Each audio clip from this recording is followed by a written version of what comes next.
দেশনেত্রী বেগম খালেদা জিয়ার জন্য না বললেও দোয়া করতাম, ইতিমধ্যে করে ফেলছি। কারণ এই মুহূর্তে বাংলাদেশের রাজনৈতিক সংকটে খালেদা জিয়াকে দরকার আছে। এটা কারো কাছে খারাপ লাগুক, কারো কাছে কি লাগে আমার দেখার দরকার নাই, এটা বাস্তবতা। বাংলাদেশের এই পলিটিক্যাল ক্রাইসিস সময়ে বেগম খালেদা জিয়ার দরকার আছে। আমরা তার জন্য দোয়া করব, আল্লাহ থেকে হায়াত দারাজ করুক, সুস্থ করে দেখ, এবং তার সন্তান মায়ের কোলে ফিরে আসুক। সাইফুর রহমান সাহেব যে কাজ করে দিয়ে গেছে, এরপর 17 বছরে আর কাজ হয় নাই মনে হয় আমার।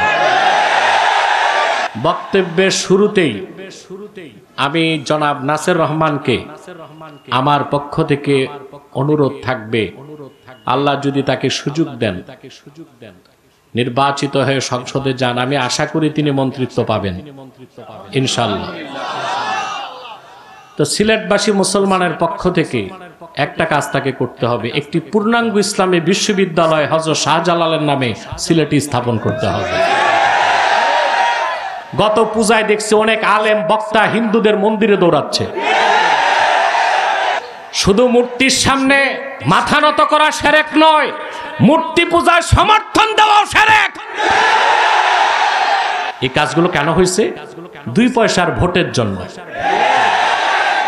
আমি শুধু আলেম আর বক্তাদেরই বলি না, আপনাদের ধর্ম উপদেশটাকেও আমি ছাড়ি নাই। বিগত 16 বছর দেখছি ভারতপন্থী বুদ্ধিজীবী, আর এখন দেখতে পাচ্ছি মার্কিনপন্থী বুদ্ধিজীবী। এরা বাংলাদেশের সবচেয়ে বড় অভিশাপ। এর মধ্যে সবচেয়ে নিকৃষ্ট হচ্ছে কুখ্যাত ফরহাদ মোজাফফর।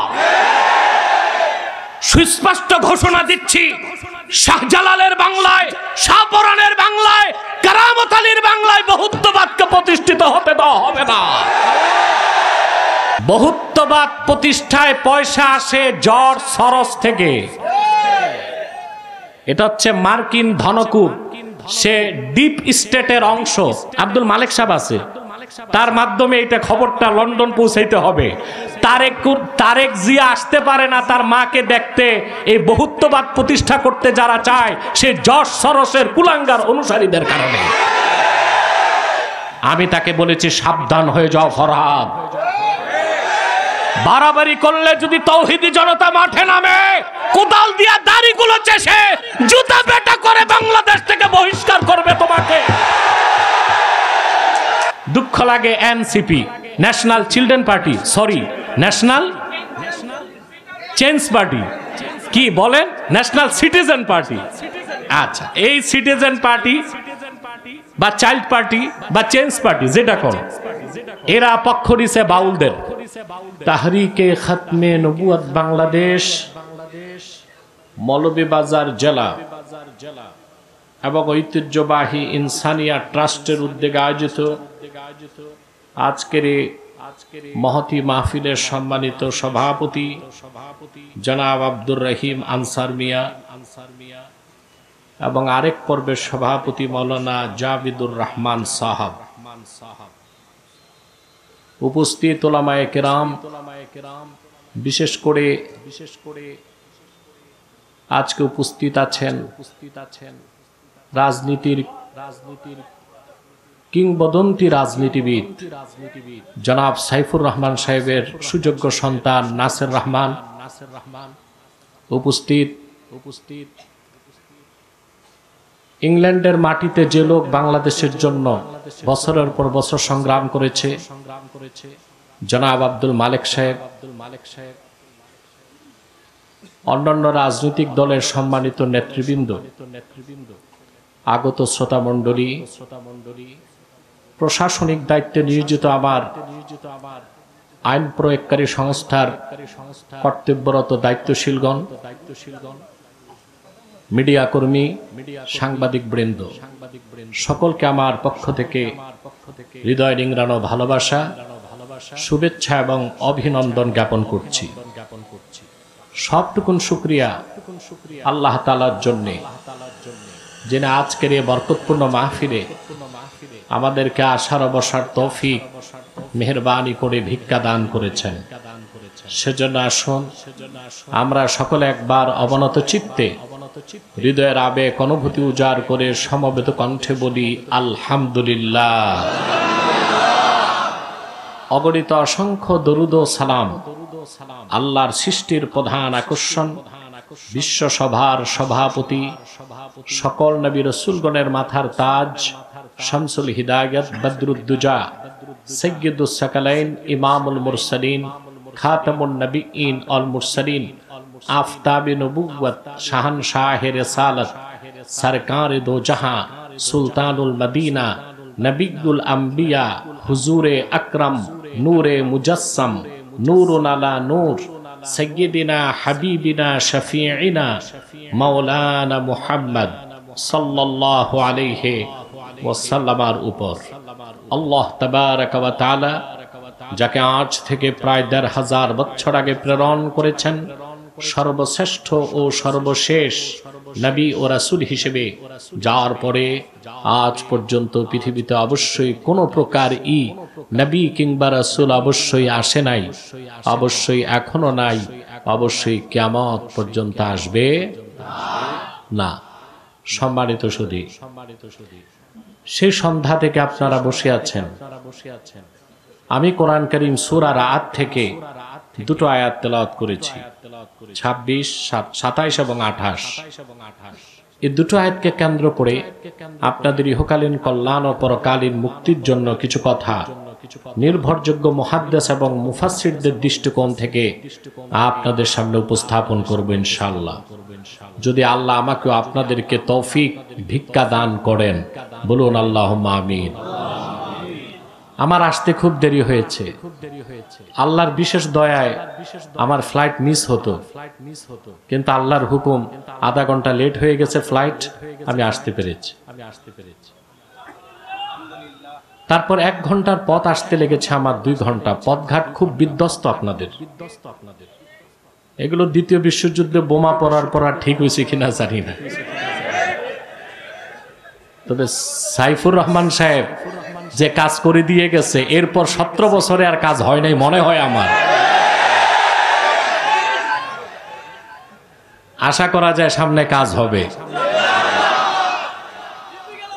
বক্তব্যের শুরুতেই আমি জনাব নাসির রহমানকে আমার পক্ষ থেকে অনুরোধ থাকবে, আল্লাহ যদি তাকে সুযোগ দেন, নির্বাচিত হয়ে সংসদে যান, আমি আশা করি তিনি মন্ত্রিত্ব পাবেন ইনশাআল্লাহ।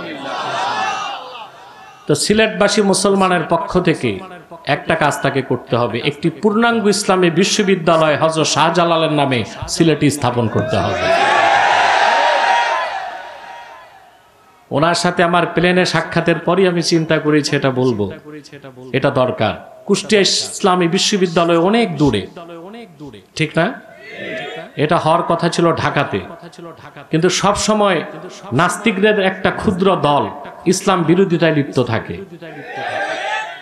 তারা তৎকালীন প্রশাসনকে ভুল বুঝিয়ে ইসলাম বিশ্ববিদ্যালয়কে ঢাকা থেকে সরিয়ে কুষ্টিয়ায় নিয়ে গেছে। তা আল্লাহ যদি তৌফিক দেয়, দেশের মুসলমান এক থাকে, প্রত্যেক বিভাগে এক একটা ইসলাম বিশ্ববিদ্যালয় হবে।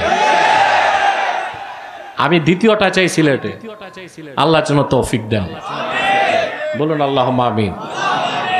প্রিয় সুধী, আসুন তেলাওয়াতের মাধ্যমে আমরা আলোচনায় প্রবেশ করি।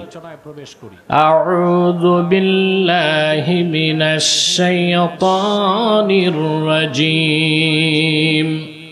বিসমিল্লাহির রাহমানির রহিম। ويقول الذين كفروا لولا أنزل عليه آية من ربه قل إن الله يضل من يشاء ويهدي إليه من أناب الذين آمنوا وتطمئن قلوبهم بذكر الله ألا بذكر الله تطمئن القلوب। আল্লাহ তাআলা বলেন, ওয়ায়াকুলুল লাযীনা কাফারু, যারা কুফর করেছে কাফের, তারা বলে লাউলা উনজিলা আলাইহি আয়াতুম মিন রাব্বিহ, যদি মুহাম্মদ সাল্লাল্লাহু আলাইহি ওয়াসাল্লামের নিকট কোনো নিদর্শন আসতো, আল্লাহ পাক বলেন আল্লাহর পক্ষ থেকে মুহাম্মদ সাল্লাল্লাহু আলাইহি ওয়াসাল্লামের কাছে সবচেয়ে বড় নিদর্শন 30 পারা কোরআন। কোরআন দেখার পর যারা অন্য নিদর্শন চায় আসলেই তাদের হেদায়েত গ্রহণের সদিচ্ছা নাই, তারা হেদায়েত পাবে না। কুল ইন্নাল্লাহা ইউদিল্লু মান ইয়াশাউ ওয়া ইয়াহদি ইলাইহি মান আনাব। প্রিয় হাবিব মুহাম্মদ সাল্লাল্লাহু আলাইহি ওয়াসাল্লাম, আপনি বলুন, নিশ্চয়ই যার সদিচ্ছা নাই হেদায়েতের, সত্যকে জানার পরও মানতে চায় না, ওই রকম পথভ্রষ্ট যারা, তাদের যাকে ইচ্ছা তাকে আল্লাহ পথভ্রষ্ট করেন। ওয়া ইয়াহদি ইলাইহি মান আনাব, আর যার হেদায়েতের প্রতি সদিচ্ছা আছে, বিনয়ের সাথে এগিয়ে আসে আল্লাহর দিকে, আল্লাহ তারে হেদায়েত করে হেদায়েতের শেষ মঞ্জিলে পৌঁছায় দেন। কাদেরকে আল্লাহ হেদায়েত করে হেদায়েতের শেষ গন্তব্যে পৌঁছায় দেন? আল্লাযীনা আমানু ওয়া তাতমাইন্নু কুলুবুহুম বিযিকরিল্লাহ, যারা ঈমান এনেছে আর আল্লাহর জিকিরে যাদের অন্তরসমূহ প্রশান্ত হয়ে যায়। আলা বিযিকরিল্লাহি তাতমাইন্নুল কুলুব, সাবধান জেনে রেখো, নিশ্চয় আল্লাহর জিকিরেই একমাত্র মুমিনদের অন্তরসমূহ প্রশান্ত লাভ করে। বলেন সুবহানাল্লাহ। গভীরভাবে লক্ষণীয় বিষয়, হেদায়েত আল্লাহর হাতে। মক্কার কাফের কুরাইশরা কোরআনের মতো নিদর্শন দেখেও ঈমান আনে নাই।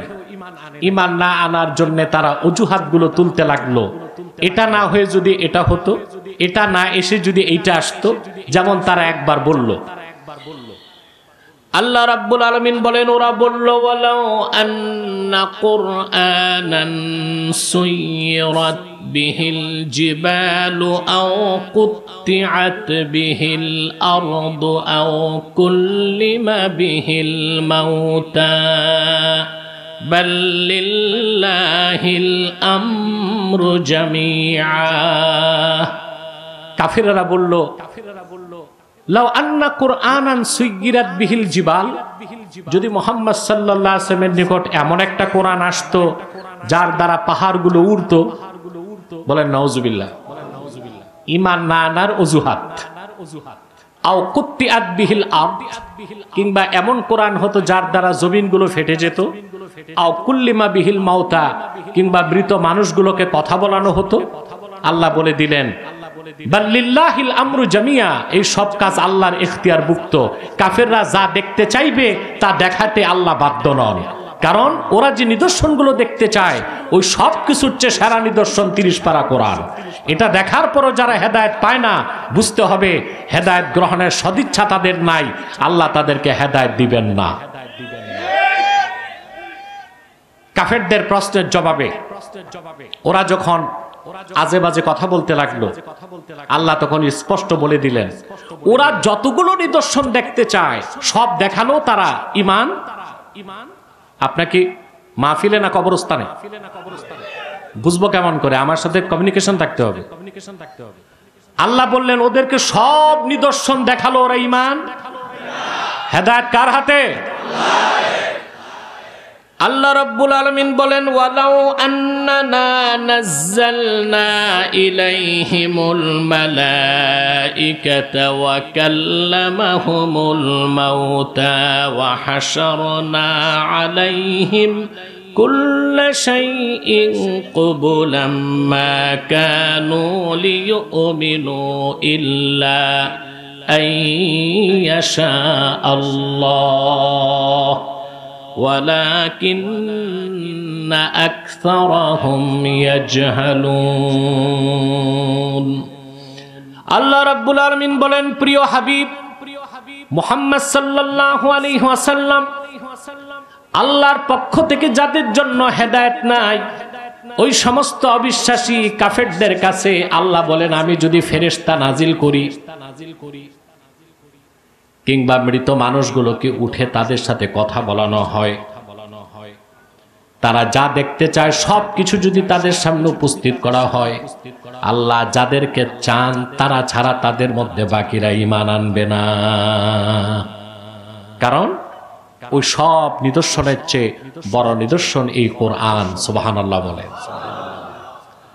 কাফেররা চেয়েছিল পাহাড় যদি উঠতো, রাসূলুল্লাহ যদি চাইতেন পাহাড় উঠতো কিনা? জোরে বলেন। আল্লাহ রাসূল বলেছেন, লাউ আরাদতু আন তাসিরাল জিবালু মাইয়া যাহাবান ওয়া ফিদ্দাতান লাসারাত, যদি আমি মনে মনে চাই, আমার মুখে বলার দরকার নাই, মক্কা এবং মদিনা মুনাওয়ারার পাহাড়গুলো সোনার উপায় পরিণত হয়ে আমার দুই পাশ দিয়ে দৌড়াবে। কিন্তু কাফেররা যা দেখতে চাইতো তা আল্লাহ দেখাতেন না, কারণ ওই সব ছিল তাদের ঈমান না আনার জন্য নিছক অজুহাত ছাড়া আর কিছু নয়। ঠিক কিনা? ওরা যে নিদর্শনগুলো দেখতে চেয়েছে সব কিছুর চেয়ে বড় নিদর্শন কি আল্লাহ রাসূলুল্লাহর মাধ্যমে দেখান নাই? কথা বলেন। মক্কা মুকাররমা একটা পাহাড় আছে, তার নাম আবু কুবায়স, একদম কাবা ঘরের পাশে।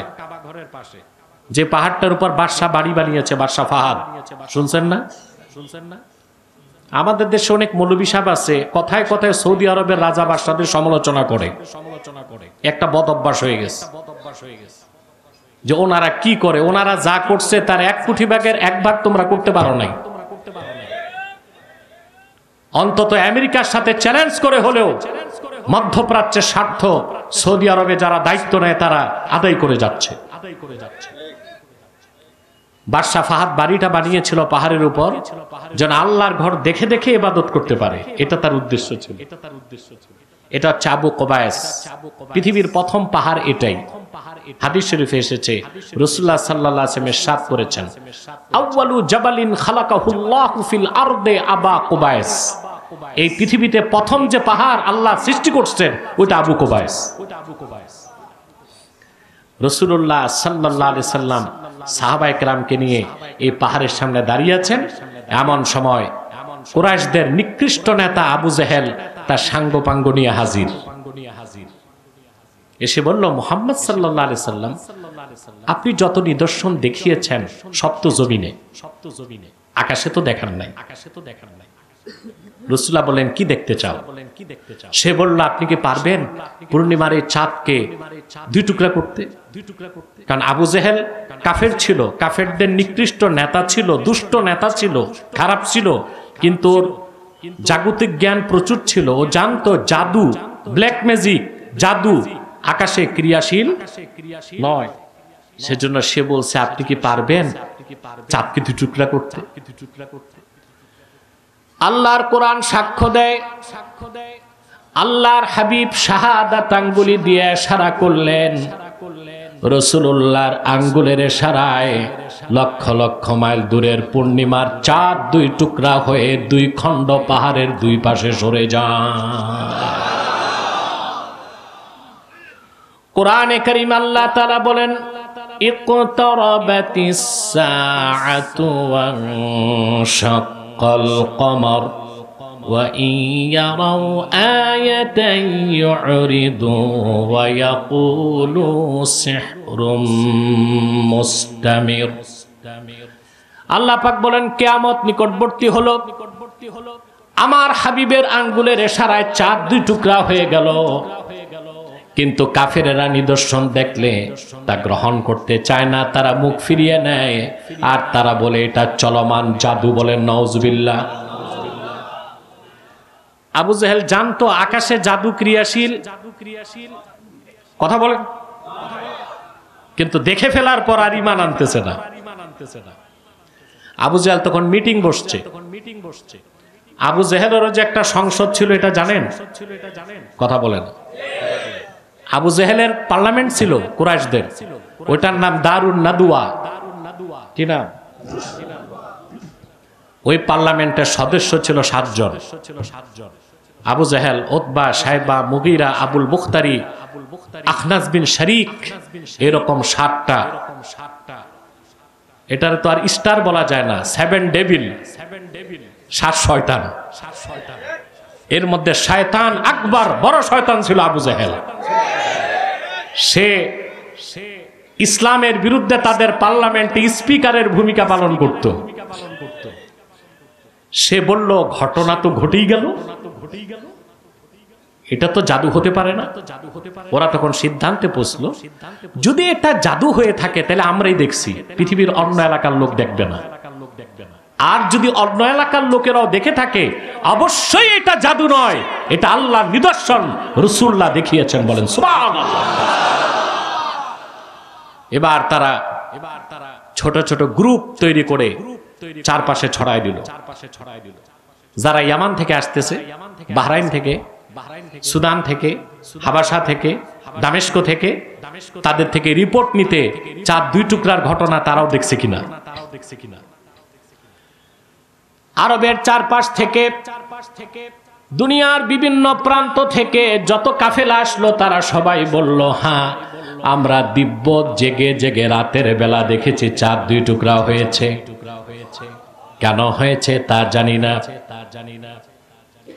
পরে তারা জানতে পারলো আল্লাহর হাবিবের আঙ্গুলের ইশারায় চাঁদ দুই টুকরা হয়ে গেছে। বলেন সুবহানাল্লাহ।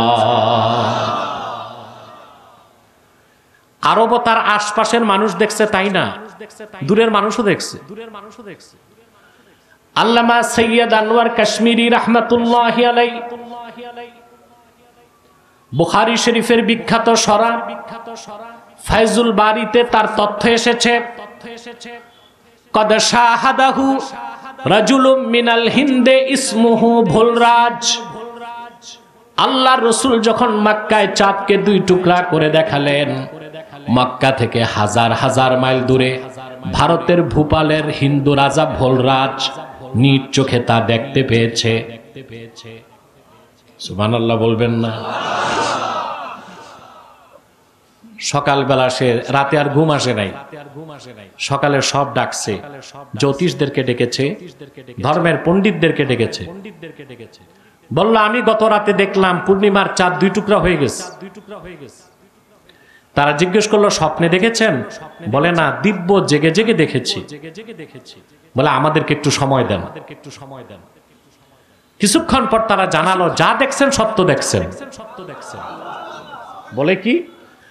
বলে আমাদের ধর্মগ্রন্থ উল্লেখ আছে, গোটা বিশ্ব মানবতার মুক্তির জন্য মহান কান্ডারি আখিরি নবী মুহাম্মদ মুস্তাফা সাল্লাল্লাহু আলাইহি ওয়াসাল্লাম মক্কায় আগমন করবেন। কাফেরদের চ্যালেঞ্জের জবাবে চাঁদকে দুই টুকরা করবেন। আল্লাহর আখিরি নবী মুহাম্মদ সাল্লাল্লাহু আলাইহি ওয়াসাল্লাম মক্কায় আগমন করেছেন। গত রাতে কাফেরদের চ্যালেঞ্জের মোকাবেলায় তিনি চাঁদকে দুই টুকরা করেছেন। আপনি সে সৌভাগ্যবান, নিজ চোখে যা দেখার সৌভাগ্য লাভ করেছেন। আল্লামা কাশ্মীরি এতটুকু উল্লেখ করছে, এর বেশি না। অন্য ইতিহাস বলে এই ভোলরাজ তার রাজত্ব ছেড়ে পরিবার পরিজন নিয়ে আরবে চলে গেছে আর রাসূলুল্লাহর কাছে ঈমান এনে মুসলমান হয়ে গেছে।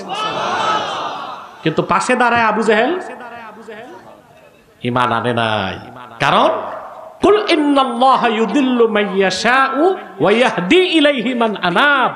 আল্লাহ যাকে ইচ্ছা তারে পথভ্রষ্ট করেন, অর্থাৎ যার সদিচ্ছা থাকে না হেদায়েত গ্রহণের, আর যার সদিচ্ছা থাকে আল্লাহর দিকে এগিয়ে আসে, আল্লাহ তাকে হেদায়েত দিয়ে হেদায়েতের শেষ মঞ্জিলে পৌঁছায় দেন। বলেন সুবহানাল্লাহ। এখন হেদায়েতের ব্যাপারে কিছু কথা। হেদায়েত হচ্ছে দুই প্রকার। কয় প্রকার? আল্লাহ সবচেয়ে বড় দয়া, তিনি আমাদের হেদায়েত করছেন, তার হাবিবের উম্মত বানাই দিয়েছেন। সুবহানাল্লাহ বলবেন না? আমরা মুসলমানকে এটা মনে রাখি ভাই? জি না, অল্প পয়সায় আমরা ঈমান বিক্রি করি। আমি খুব কষ্ট পেয়েছি, গত পূজায় দেখছি অনেক আলেম বক্তা হিন্দুদের মন্দিরে দৌড়াচ্ছে। শুধু মূর্তির সামনে মাথা নত করা শিরক নয়, মূর্তি পূজার সমর্থন দেওয়াও শিরক। আমি অনুরোধ করব আলেমদেরকে, পীর সাহেবদেরকে, বক্তা এবং প্রবক্তাদেরকে, হিন্দুদের জন্য মায়া লাগে তাদের বাড়িতে যান, বাড়িতে যে দাওয়াত খান। হিন্দু বৌদ্ধ খ্রিস্টান অমুসলিমকে মানবিক সাহায্য করা যাবে। কোন হিন্দুর বাড়িতে আগুন লাগছে, মুসলমান তা নিভাই দিবে। না খেয়ে আছে, খাদ্য দিবে। বস্ত্র নাই, বস্ত্র দিবে। ওষুধ নাই, ওষুধ দিবে। কিন্তু অমুসলিমদের ধর্মীয় কোনো কাজে মুসলমান ন্যূনতম সমর্থন জ্ঞাপন করতে পারে না। এই কাজগুলো কেন হয়েছে? 2 পয়সার ভোটের জন্য। আমরা ভুলেই গেলাম যে আমরা রাসূলুল্লাহর উম্মত। আল্লাহর হাবিব যেখানে মূর্তি পূজা ও শিরককে নির্মূল করতে উহুদে রক্ত দিয়েছেন, আল্লাহর হাবিবের উম্মত মূর্তি পূজার ক্ষেত্রে এক বিন্দু শিথিলতা দেখাতে পারে না।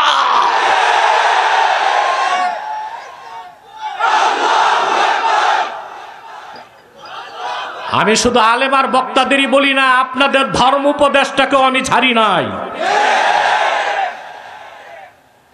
আলেম মানুষ জালেমের মতো কাজ করছে।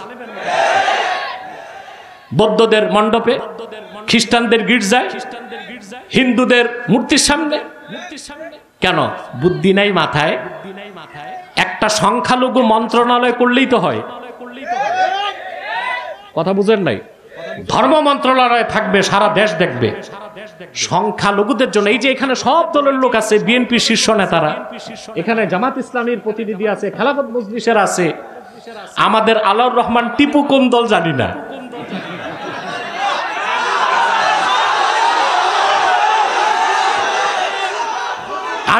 আমি তার নামটা কেমনে না বলি। আমি লন্ডন গেছি, উনি যে আমার সাথে অস্থির হয়ে গেছে দেখা করতে, এত ভালোবাসে আমাকে। আমি তারে মাইনাস করতে পারি না। দল তার যাই থাক, আমার কাছে তার পরিচয় তিনি জৌনপুরের উত্তরসূরি, বদরপুরের উত্তরসূরি, ফুলতলির উত্তরসূরি।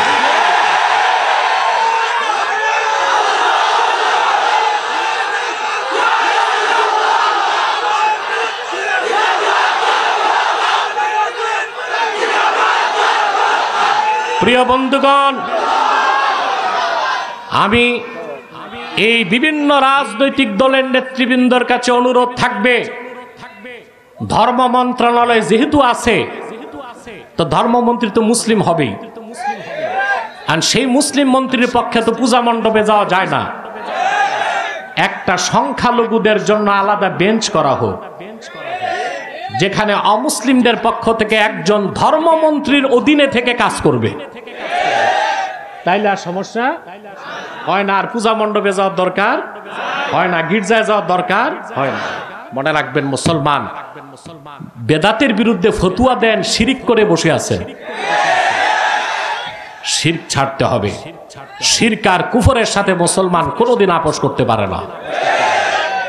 রাসূলুল্লাহ সাল্লাল্লাহু আলাইহি সাল্লামের উম্মত হয়েছে, আল্লাহ হেদায়েত করছেন, এর চেয়ে বড় প্রাপ্তি কিছু নাই। আছে? পূর্বের নবীগণ আল্লাহর কাছে দরখাস্ত করতেন, আল্লাহ তোমার হাবিবের উম্মত বানাও। সুবহানাল্লাহ। আল্লাহ কারোটা কবুল করেন নাই, শুধু মরিয়ম পুত্র ঈসারটা কবুল করছেন। ইহুদিরা তাকে হত্যা করতে পারে নাই, কারণ তিনি দোয়া করতেন, আল্লাহ আল্লাহুম্মা জআলনি মিন উম্মতি মুহাম্মদ সাল্লাল্লাহু আলাইহি ওয়াসাল্লাম। আল্লাহ তুমি আমাকে মুহাম্মদ সাল্লাল্লাহু আলাইহি ওয়াসাল্লামের উম্মত বানায় দাও। আল্লাহ তার দোয়া কবুল করছেন। ইহুদিরা তারে হত্যা করতে পারে নাই। ঈসাকে আল্লাহ আকাশে উঠায় দিয়েছেন। যারা হত্যাকারী ওদের একজনকে ঈসার সাদৃশ্য দিয়েছেন, ওইটারে হত্যা করে ইহুদিরা কয় ঈসা শেষ। আল্লাহ বলেন না, ওটা ঈসা না, ওটা মিসা। ঈসা কই? দুঃখের বিষয়, খ্রিস্টানরা আছে মিসানিয়া, মুসলমান আছে ঈসানিয়া। কারণ আমরা বলি ঈসা কোথায়? আসমানে।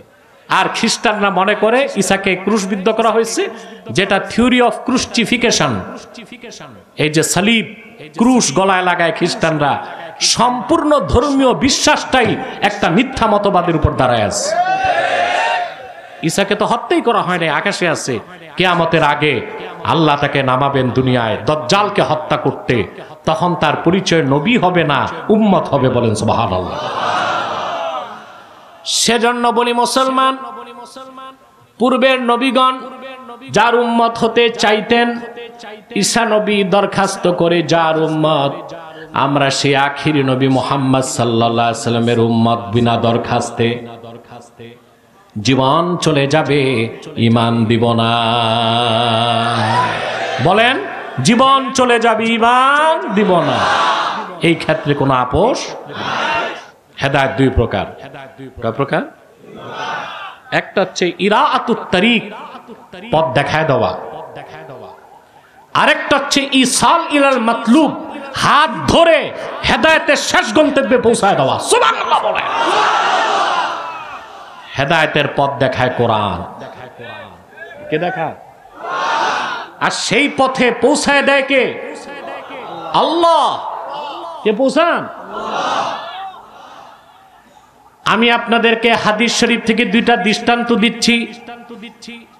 দুইটা দৃষ্টান্ত। একটা হচ্ছে কুরাইশদের মধ্যে বলছি না একজন বুদ্ধিজীবী ছিল, ওর নাম হচ্ছে আখনাস বিন শারিক। আমাদের দেশেও কিন্তু বুদ্ধিজীবী আছে। বিগত 16 বছর দেখছি ভারতপন্থী বুদ্ধিজীবী, আর এখন দেখতে পাচ্ছি মার্কিনপন্থী বুদ্ধিজীবী। এরা বাংলাদেশের সবচেয়ে বড় অভিশাপ। এর মধ্যে সবচেয়ে নিকৃষ্ট হচ্ছে কুখ্যাত ফরহাদ মজহার। বাউলদের পক্ষ নিছে। ফরহাদ মজহার এনসিপির কিছু নেতা আর কিছু বুদ্ধিজীবী চাচ্ছে বাংলাদেশে ইসলামী মূল্যবোধ না থাকুক, বাংলাদেশে যেন বহুত্ববাদ প্রতিষ্ঠিত হয়। বহুত্ববাদ প্রতিষ্ঠিত হলে কি হবে? ট্রান্সজেন্ডারকে স্বীকৃতি দিতে হবে। ট্রান্সজেন্ডার বুঝেন? হিজরা, প্রাকৃতিক ভাবে না, অপারেশন করে। হিজরা, হিজরা থার্ড জেন্ডার, তৃতীয় লিঙ্গ, এদেরকে স্বীকৃতি দিতে হবে। তারপরে freedom of speech, freedom of expression, বাক স্বাধীনতা, মুক্ত চিন্তার মতো পাগলামিকে স্বীকৃতি দিতে হবে। তখন আল্লাহ তার রাসূলের বিরুদ্ধে, কোরআনের বিরুদ্ধে কথা হবে, আইন প্রয়োগ করা যাবে না। সুস্পষ্ট ঘোষণা দিচ্ছি, শাহজালালের বাংলায়, শাহপরানের বাংলায়, কারামত আলীর বাংলায় বহুত্ববাদকে প্রতিষ্ঠিত হতে দেওয়া হবে না। বহুত্ববাদ প্রতিষ্ঠায় পয়সা আসে জর্জ সরস থেকে। এটা হচ্ছে মার্কিন ধনকুব, সে ডিপ স্টেটের অংশ। মার্কিন ডিপ স্টেটে তার ভালো হাত আছে জর্জ সরস। এই জর্জ সরস বাংলাদেশে বহুত্ববাদকে প্রতিষ্ঠিত করতে চায়। আমি মাহফিলে রাজনৈতিক বক্তব্য দিই না, সেটা টক শোতে, ডিবেটে কিংবা আলাদা বক্তব্য দিই, কিন্তু বলতে পারছি না দুঃখের কারণ আব্দুল মালেক সাহেব আছে, তার মাধ্যমে এটা খবরটা লন্ডন পৌঁছাইতে হবে। তারেক জিয়া আসতে পারে না তার মাকে দেখতে। এই বহুত্ববাদ প্রতিষ্ঠা করতে যারা চায়, সে জর্জ সরসের কুলাঙ্গার অনুসারীদের কারণে। আপনার মজবুত হন, শক্ত হন। তারেক রহমান সাহেব আমার সাথে কথা বলেছে, আমি বলেছি দিনের পক্ষে, দিনদারের পক্ষে যতদিন থাকবেন মুসলমান থাকবে আপনাদের সাথে। বহুত্ববাদ বাংলাদেশে চলবে না। বাউলদেরকে মারছে আলেমরা, কেন মারছে এইটা আর বলে না। বাউলদের যে বড় ফাউল, এটা জেলে আছে। কোথায় আছে? যেটা টপ মোস্ট ফাউল, এটা জেলে আছে। এটার অপরাধ কি? সে আমার আল্লাহর সামনে যে বেয়াদবি করছে তা মুখে নেওয়া যাবে না।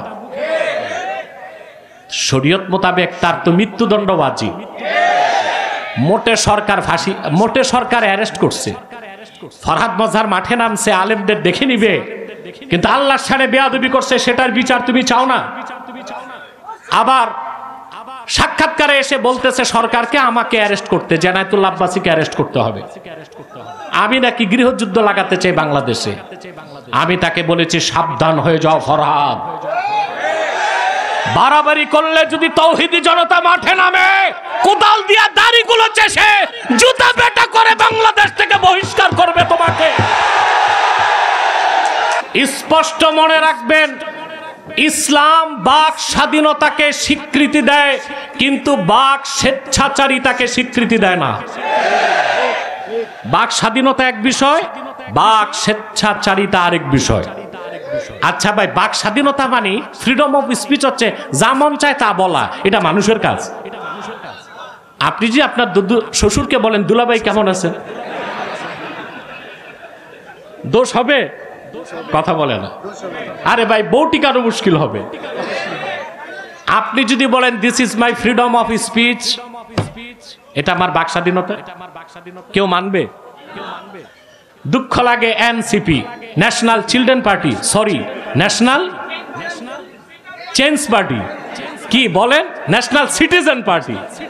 আচ্ছা, এই সিটিজেন পার্টি বা চাইল্ড পার্টি বা চেঞ্জ পার্টি যেটা কর, এরা পক্ষ নিছে বাউলদের। কাদের? তোমরা এদেশের মুসলমান তোমাদেরকে ভালোবেসে নেতৃত্বে আগায় দিছে, তার মানে তোমরা ইসলামের সাথে বিরোধিতা করবা, তা তো বাংলাদেশে মেনে নেওয়া হবে না। বাক স্বাধীনতা, বাক স্বেচ্ছাচারিতার নামে, ফ্রিডম অফ এক্সপ্রেশন, মন যা চায় তা বলার স্বাধীনতার নামে ইসলাম বিরোধিতার স্থান বাংলাদেশে হবে না। এতে বিএনপি, জামাত, খেলাফত, হেফাজত সবাইকে এক হইতে হবে। বাংলাদেশে যেই রাজনীতি করবে ইসলামকে মূল্যায়ন করে রাজনীতি করতে হবে। ইসলাম বিরোধী রাজনৈতিক কোন দলকে বাংলাদেশে ইস্টাবলিশ হতে দেওয়া হবে না, হবে না। মক্কার কুরাইশদের বুদ্ধিজীবী ছিল আখনাস বিন শরীক।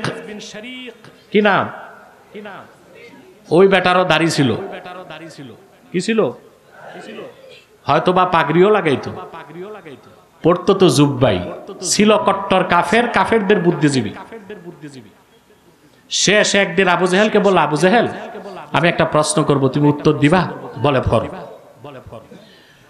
আখনাস বিন শরীক আবু জেহেলকে প্রশ্ন করলো, আখবিরনি আন মুহাম্মাদিন সাল্লাল্লাহু আলাইহি ওয়াসাল্লাম আসাদিকুন হুয়া আম কাযিব ওয়া ইন্নাহু লাইসা হাহুনা মিন কুরাইশিন গায়রি ওয়া গায়রুকা ইয়াসমাউ কালামানা।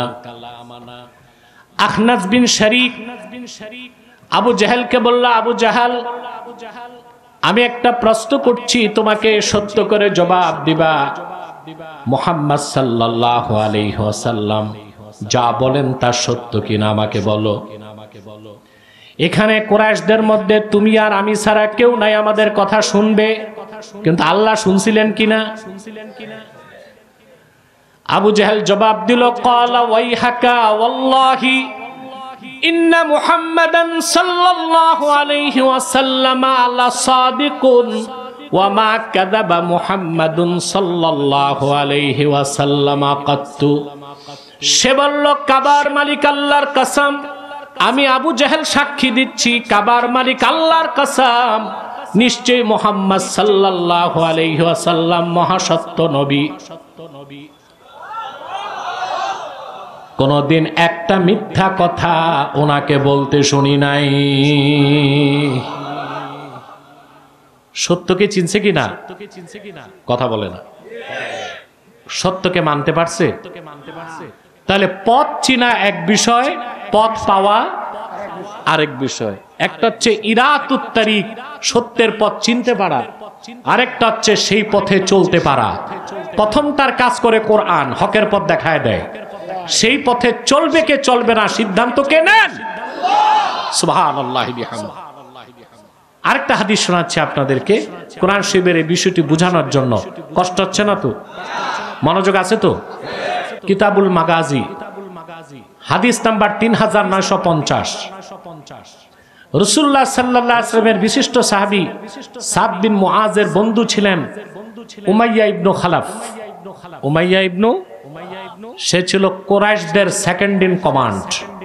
ফার্স্ট ইন কমান্ড ছিল আবু জেহেল, সে ছিল কি সেকেন্ড ইন কমান্ড, অর্থাৎ ছোট নেতা। নেতা অনেক স্টেপ থাকে না? কথা বলেন। 5 তারিখের পর দেখতেছেন না শুধু নেতা আর নেতা, নামও শুনি নাই জীবনে, নেতা হয়ে বসে আছে। এই উৎপাত নারায়ণগঞ্জে বেশি। মোটর শোভাযাত্রা যাচ্ছে, কে যাচ্ছে হুজুর চিনবেন না, এটা হক স্টিক বল্টু। নামটাও কত ইউনিক। তো পিছনে কারা? ওরা পাতি নেতা, ছাতি নেতা, উপনেতা। কুরাইশদের 1 নাম্বার নেতা ছিল আবু জেহেল, আর সেকেন্ড নেতা ছিল উমাইয়া ইবনে খালাফ। এই কুখ্যাত কাফেরটাই হযরত বেলালকে বছরের পর বছর নির্যাতন করছে। হিজরতের পর মক্কা বিজয়ের আগে সাদ বিন মুআজ সাহাবী, তিনি ওমরা করতে আসছেন মক্কায়, এসে উঠছেন তার বন্ধু উমাইয়া ইবনে খালাফের বাড়িতে। কারণ মক্কায় তো তখন কাফেরদের কর্তৃত্ব, তিনি একা হজ করতে আসছেন। তিনি উমাইয়াকে বললেন, উমাইয়া উনজুর লি সাআতা খালওয়াতিন লাআল্লি আন আতুফাল কাবা, তুমি আমার জন্য একটা অবসর সময় দেখো, যখন কেউ থাকবে না আমি একা যে কাবাগর তোয়াফ করে আবার মদিনা মুনাওয়ারায় ফিরে যাব। তো ঠিক দুপুরবেলা উমাইয়া ইবনে খালাফ তার বন্ধু সাদকে নিয়ে গেল কাবার চত্বরে। ভাবছে রোদ, দুপুরবেলা কেউ নাই, যে দেখে বড় শয়তান আবু জেহেল দাঁড়ায় আছে। হযরত সাদকে দেখেই আবু জেহেল ক্ষিপ্র হয়ে গেল। সে বলল, ইয়া আবা সাফওয়ান, এটা উমাইয়া ইবনে খালাফের উপাধি ছিল। ইয়া আবা সাফওয়ান মান হাযা মাআক, তোমার সাথে এই লোকটাকে? বলে আমার বন্ধু সাদ বিন মুআজ, আল্লাহ রসুলের সাহাবী, মদিনা শরীফ থেকে এসেছে ওমরা করতে। বলে তার এত সাহস, সে একা একা মক্কায় আসছে, যদি তোমার সাথে না থাকতো আমি তারে কিভাবে মদিনা শরীফ সুস্থ ফিরে যায় দেখতাম। এবার হযরত সাদের হৃদয়ে ঈমানের জোশ উছলে উঠল। তিনি চিন্তা করলেন না তিনি মক্কায় একা আর সামনে আবু জেহেল। তিনি পাল্টা জবাব দিলেন, আবু জেহেল, তাহলে আমিও দেখতাম মদিনা মুনাওয়ারার পথ ধরে কিভাবে শাম দেশে ব্যবসা করতে যাও। এত জোরে ধমক দিছে, আবু জেহেল স্তম্ভিত হয়ে গেছে। মুমিন আল্লাহ ছাড়া কাউরে ভয় পায় না। পায়? হায়াত মওতের মালিক কে? আল্লাহ কর্তৃক নির্ধারিত সময়ের 1 সেকেন্ড আগে কারো মৃত্যু আসতে পারে না। আমাকে আমার সংগঠনের লোকজন, এমনকি ডিজিএফ এর লোকজন কঠোর বার্তা দিয়েছে রাতে প্রোগ্রাম না করতে। আপনাদের সিলেটে সব জায়গায় দিনেই আসি, কিন্তু এটা তো আমার নিজস্ব প্রোগ্রাম। সিলেট আলিয়ার প্রোগ্রাম 12 তারিখ, ওটা তো আমার নিজস্ব প্রোগ্রাম, রাতেই তো আসতে হয়, ঠিক না? আমি জানি আমার নির্ধারিত সময়ের আগে আমার মৃত্যু কেউ নিশ্চিত করতে পারবে না, এটা আল্লাহর হাতে। যতটুকু রুলস রেগুলেশন মেনটেন করতে হয়, সতর্ক থাকতে হয়, ততটুক থাকি। কারণ সতর্ক না থাকলে তো আবার শাহাদাত হয় না, আত্মহত্যা হয়, ঠিক কিনা? প্রিয় বন্ধুগণ, যে কথা বলছিলাম, হযরত সাদ বিন মুআজ তীব্র ধমক দিয়ে বললেন, আমিও দেখতাম কিভাবে তুমি মদিনা মুনাওয়ারার পথ ধরে শামে যাও। নেতাকে ধমক দিছে শুনে উমাইয়া ইবনে খালাফের খারাপ লাগছে। উমাইয়া বলল, ইয়া আবা সাফওয়ান লা তারফা সাওতাকা আলা আবিল হাকাম সাইয়্যিদি আহলিল ওয়াদি, এই উপত্যকার মহান নেতা আবু জেহেলের সাথে তুমি জোরে কথা বইলো না। নেতার জন্য মায়া লাগছে। সাদ বিন মুআজ বললেন, নেতা বাদ দাও, তোমার খবর জানো? বলে আমার আবার খবর কি? সাদ বিন মুআজ বললেন, আল্লাহর হাবিবকে বলতে শুনেছি তোমাকে হত্যা করা হবে। রাসূলুল্লাহর কথার প্রতি এত বড় কাফের উমাইয়ার কি অগাধ বিশ্বাস ছিল সেটাই বুঝাতে চাচ্ছি। সে বলল, মক্কায় না মক্কার বাহিরে? সাদ বললেন, সেটা রাসূলুল্লাহ বলেন নাই। আমি বুঝাতে চাচ্ছি কি আবু জেহেল কি আবু লাহাব, মক্কার যত কুরাইশ কাফের 13 বছর রাসূলুল্লাহর বিরোধিতা করেছে মক্কায়, যারা যুদ্ধ করেছে মদিনা মুনাওয়ারায় বদর প্রান্তরে, তারা মনে প্রাণে বিশ্বাস করত মুহাম্মদ সাল্লাল্লাহু আলাইহি সাল্লাম যা বলেন সেই কথার প্রতিটি অক্ষর মহাসত্যের সর্বোচ্চ মানদণ্ডে উত্তীর্ণ থাকে। একটা কথা মনে রাখবেন, মুমিন বিপদে পড়লে আল্লাহকে ডাকে, সাধারণ মানুষ বিপদে পড়লে মাকে ডাকে, আর অতি বউ ভক্ত যারা তারা বউকে ডাকে। তো সে ছিল বউ ভক্ত, এই জন্য সে তার ছেলে টেলের না ডেকে বউরে ডাকতেছে। বউ দৌড়ে আসছে, কি হয়েছে তোমার? বলে শুনছো? বলে কি শুনছি? বলে সাদ বিন মুআজ জানালো মুহাম্মদ সাল্লাল্লাহু আলাইহি ওয়াসাল্লাম বলেছেন আমাকে হত্যা করা হবে। তার বউও জানতো রাসূলুল্লাহ যা বলেন তা চিরসত্য। তো তার বউ বলল কোথায়, মক্কায় না বাইরে? একই প্রশ্ন। বলে এইটা সাদ বলে নাই, কারণ রাসূলুল্লাহ বলেন নাই।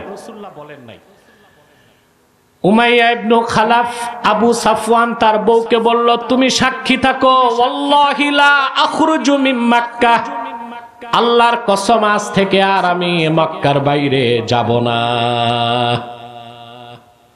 রাসূলুল্লাহর কথার প্রতি কি অগাধ বিশ্বাস ছিল! সুবহানাল্লাহ বলবেন। শুরু হলো কিছুদিন পর বদর যুদ্ধের দামামা। আবু জেহেল ঘরে ঘরে যায় সৈন্য রিক্রুট করতে। গেছে আবু সাফওয়ানের কাছে, উমাইয়ার কাছে। বদর যুদ্ধে যেতে হবে, তার মনে পড়ছে সাদের কথা। বলে না আমার শরীরটা ভালো না, আমি এবার বদরে যাব না।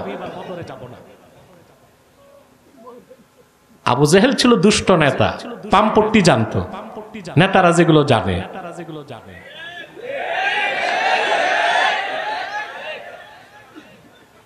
পলিসি একটা, ডিপ্লোমেসি একটা, ঠিক না? তো সে এত বাড়াবাড়ি করছে, রাজি হয়ে গেছে। ঠিক আছে আমি বদরে যাব। আবু জেহেল যেতেই তার বউ ধরে আসছে, তুমি ভুলে গেছো সাদ বলে গেছে মুহাম্মদ সাল্লাল্লাহু আলাইহি ওয়াসাল্লাম বলেছেন তোমাকে হত্যা করবেন। বলে এমনিতেই বলছি একটু বের হয়ে আবার ফিরে আসবো। সহিহ বুখারী কিতাবুল মাগাজি হাদিস নাম্বার 3950 হাদিস সাক্ষ্য দেয় উমাইয়া যেই ঘর থেকে বের হলো আর ফিরতে পারে নাই, আল্লাহ তারে বদর পর্যন্ত যেতে বাধ্য করলেন।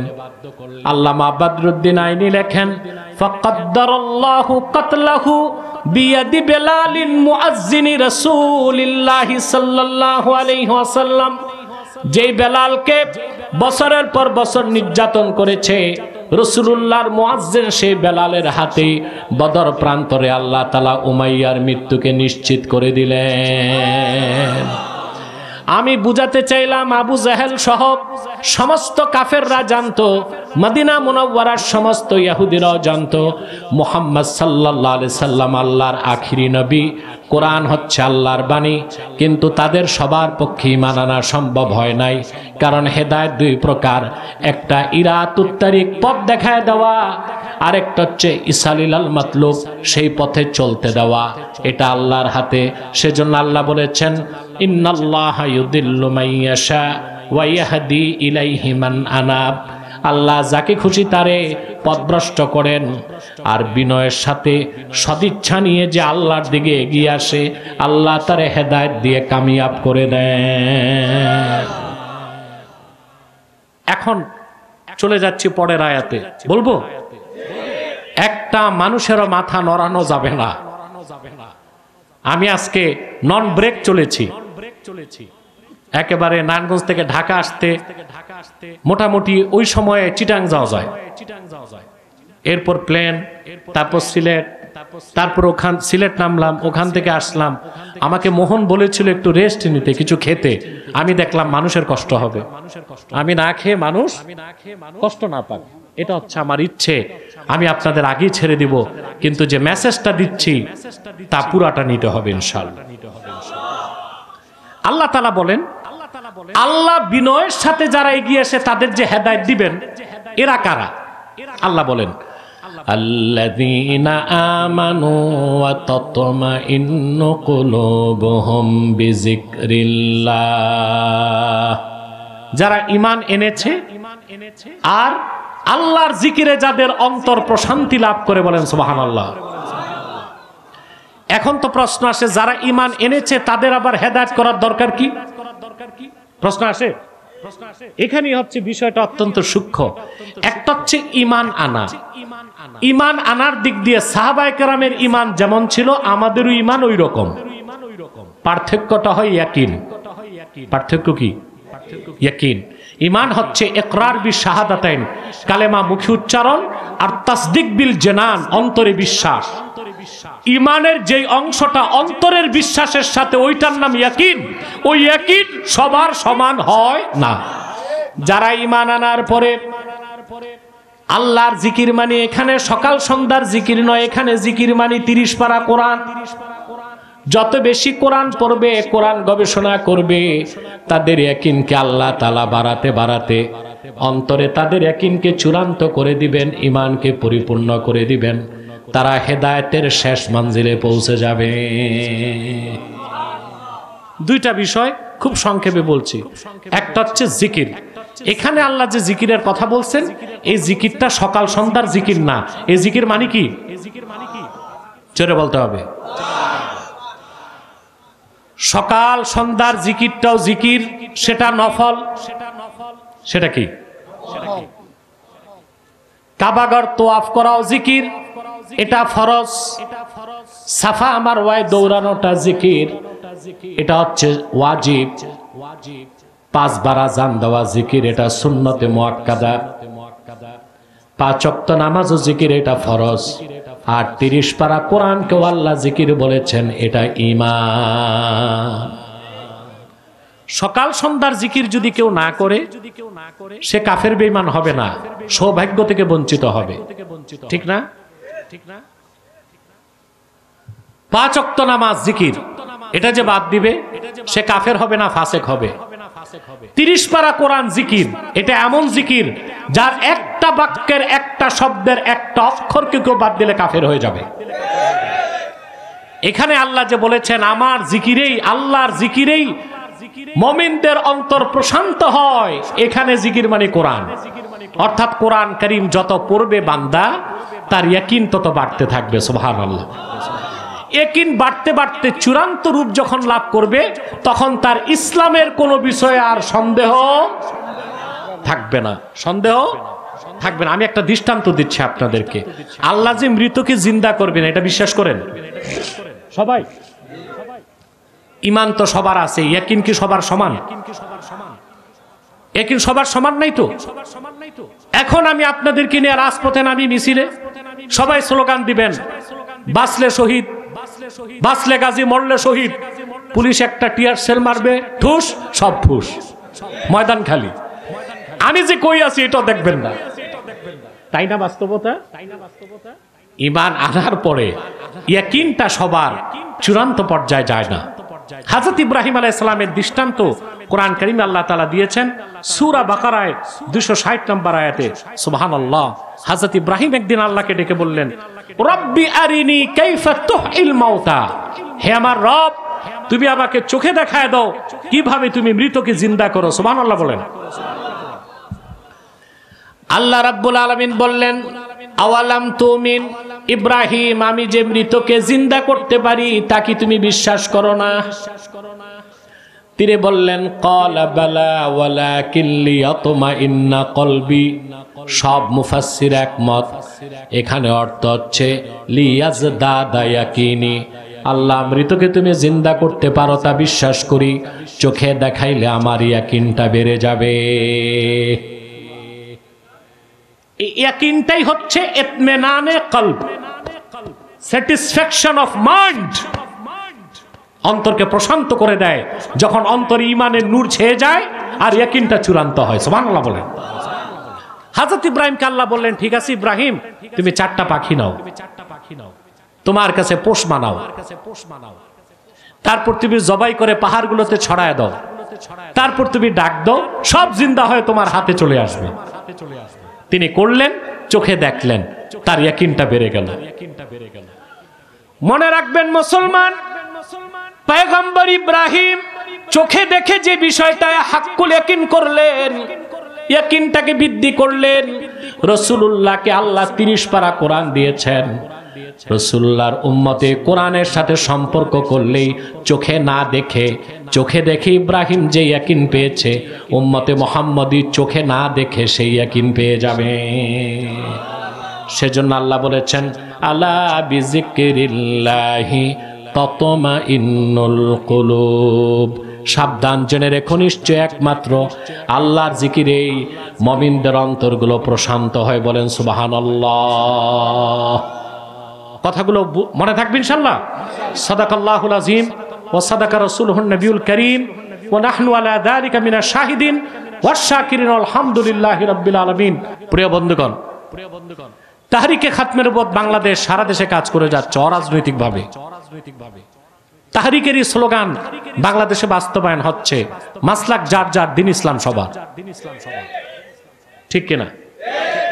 আমি আমার সংগঠনের পক্ষ থেকে আপনাদেরকে আহ্বান করে যাচ্ছি, ভাইরা, বাংলাদেশে সবাই ঐক্য চায়। কি চায়? ঐক্য চায় সবাই। আমিও ঐক্য চাই, কিন্তু আমার নীতি ভিন্ন।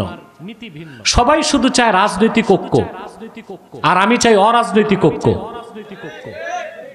কারণ রাজনৈতিক ভাবে এদেশের 14 কোটি মুসলমানকে এক করা সম্ভব না, অরাজনৈতিক ভাবে সম্ভব। অরাজনৈতিক ভাবে সম্ভব। আমি একটা দৃষ্টান্ত দিচ্ছি আপনাদেরকে। আপনারা হাজার হাজার লোক বসে আছেন এত গভীর রাত, মনে করুন, বলেন নাউজুবিল্লাহ, আমি আপনাদের এই আসনে দাঁড়াইলাম, বলেন নাউজুবিল্লাহ, 10 ভাগের 1 ভাগ লোক আমাকে ভোট দিবেন? লজ্জায় তো বলবেন না, আমি তো জানি যে লোকগুলো আছেন 10 ভাগের 1 ভাগ লোক আমাকে ভোট দিবেন না। কারণ রাজনৈতিক ব্যানারে আমি আপনাদের ডাকি নাই, ডেকেছি আল্লাহর কোরআনের কথা বলতে। তাহলে বোঝা যাচ্ছে রাজনৈতিক ঐক্য খুব কঠিন বিষয়। অরাজনৈতিক ভাবে আমরা মুসলমানরা এক হইতে পারি। অরাজনৈতিক ঐক্যের মাধ্যমে যারা ইসলামী রাজনীতি করছেন আমরা তাদেরকে অ্যাপ্রিশিয়েট করি, এবং আমরা চাই বেশির থেকে বেশি ইসলামপন্থী সংসদে যাক। আমরা যারা খেলাফায় বিশ্বাসী, আমরা মনে করি খেলাফত একদিন প্রতিষ্ঠিত হবেই বাংলাদেশে। তবে ইসলামী সমাজ আগে করতে হবে। বলুন তো, সমাজ বড় না রাষ্ট্র বড়? রাষ্ট্রবিজ্ঞানের ভাষ্য হচ্ছে society is great than state. রাষ্ট্র থেকে সমাজ বড়। আমরা অরাজনৈতিক ভাবে ঐক্যবদ্ধ হয়ে যদি এই প্রজন্মকে ইসলামী সমাজ উপহার দিতে পারি, আগামীর প্রজন্ম বাংলাদেশকে ইসলামী রাষ্ট্র উপহার দিতে পারবে ইনশাআল্লাহ। পারবে কিনা?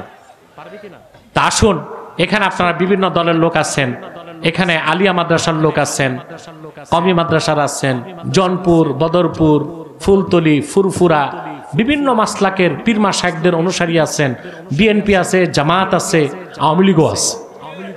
যে যাই বলুক, আমি মিথ্যা কথা বলি না। বলবেন আওয়ামী লীগ নাই, এটা হইতে পারে না। কিছু নেতা আছে জেলে, কিছু আছে জঙ্গলে, বাকিরা দেশেই আছে। অতএব আপনি সব জবাই করে দিবেন, এটা হয় না। যারা মাঠে আছে এদেরকে তওবার সুযোগ করে দিতে হবে, এটা আমি মনে করি। এটা হচ্ছে, এটা যদি না করেন তো বাংলাদেশ সিভিল ওয়ার হবে। পশ্চিমারা এটা চাচ্ছে, সিভিল ওয়ার, গৃহযুদ্ধ লাগাতে বাংলাদেশে। যদি সব দলের মুসলমান এক হইতে না পারেন তাহলে সিভিল ওয়ার হবে, কেউ ঠেকাতে পারবে না। 3টা নীতিতে আমরা এক হয়ে যাব, 3টা বিষয়ে রাজি। ইসলামের সুমহান স্বার্থ রক্ষায় আমরা ঐক্যবদ্ধ হয়ে যাব। মুসলমানদের মৌলিক দাবিগুলো আদায়ে এক হয়ে যাব। আর বাংলাদেশের স্বাধীনতা রক্ষায় আমরা এক হয়ে যাব। আমাদের এই 3টি স্বার্থের বিরুদ্ধে কাজ করতেছে 3টি অমুসলিম সম্প্রদায়। তার মধ্যে সবচেয়ে জঘন্য হচ্ছে কুখ্যাত কাদিয়ানি সম্প্রদায়। নিঃসন্দেহে তারা কাফের এবং অমুসলিম। তারা আল্লাহর আখিরি নবী মুহাম্মদ সাল্লাল্লাহু আলাইহি সাল্লামকে আল্লাহর শেষ নবী হিসেবে বিশ্বাস করে না। চিল্লায় বলেন নাউজুবিল্লাহ। সেজন্য তারা কি? তাদেরকে যারা কাফের বলবে না তারা কি? মানুষকে তারা ধোঁকা দেয়। মুসলমানদের মতো দাড়ি রাখে, টুপি লাগায়, নামও রাখে, তাই বলে মুসলমান হবে? আরে ভাই, দাড়ি রাখলে কেউ মুসলমান হইতে পারলে রবি ঠাকুরের চেয়ে বড় মুসলমান কে হইতো? সে কি মুসলিম ছিল না অমুসলিম? টুপি লাগালে মুসলমান হওয়া যায়? দিল্লি পার্লামেন্টে হিন্দু এমপিরাও টুপি লাগায়, সে কি মুসলিম? তারা মুসলিম। নাম রাখলে মুসলমান হওয়া যায়? এক শয়তান বোতলে পেশাব করে নাম লেখছে শরবত, শরবত হবে? তাই বলে ঠিক সেভাবে কাদিয়ানেরাও মুসলমান হতে পারে না। আব্দুল আউয়াল, আব্দুল সামাদ, মুবাশশির আলী, কবির চৌধুরী, শাহরিয়ার কবির, নিঝুম মজুমদার, এসব নাম রাখার দ্বারা তারা মুসলমান হতে পারে না। আমার ভাইয়েরা, আমার বন্ধুরা, আমার আল্লাহ ও নূর নবীজি আমার মুহাম্মদ সাল্লাল্লাহু আলাইহি সাল্লামের ইসলাম ও কোরআনের হাজার হাজার বছর পরে বর্তমান ভারতের কুখ্যাত পাঞ্জাবের কুখ্যাত গুরুদাসপুরের কুখ্যাত কাদিয়ানে ইংরেজ আমলে এক শয়তান নিজের নবী দাবি করছে। চিল্লায় বলেন নাউজুবিল্লাহ। শয়তানটার নাম রাখছে তার বাপ মির্জা গোলাম আহমদ কাদিয়ানি। সাবধান, তাকে গোলাম আহমদ বলা যাবে না, কারণ গোলাম আহমদ অর্থ আহমদ এর গোলাম। কোন কাফের কোনদিনও গোলাম আহমদ এর গোলাম হতে পারে না। আর কাদিয়ানের কাজ্জাব ছিল শেষ দরজার কুখ্যাত কাফের।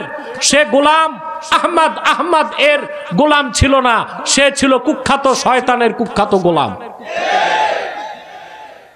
এই শয়তানটা বলছিল 1857 সালে কোরআন শরীফ বাজেয়াপ্ত হয়েছে। তার চেয়ে বড় শয়তান আর আছে? কাদিয়ানের কাজ্জাব, মিথ্যা নবুয়তের দাবিদার মির্জা গোলাম শয়তান কাদিয়ানির উপর গজব এসেছে 1908 সালে।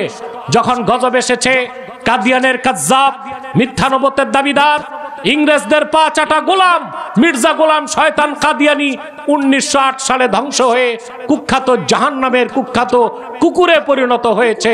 তার অনুসারীরাও ধ্বংস হয়েছে। বর্তমানে কিছু কাদিয়ানি বাংলাদেশে আছে। 100 আস্তানা করে ফেলছে বাংলাদেশে। আপনাদের মৌলভীবাজারে করছে, ওখানে সুনামগঞ্জ দিরাইতে করছে, বিভিন্ন জায়গায় আস্তানা করতেছে। ওদের সবচেয়ে বেশি উৎপাত পঞ্চগড়ে আর ব্রাহ্মণবাড়িয়ায়।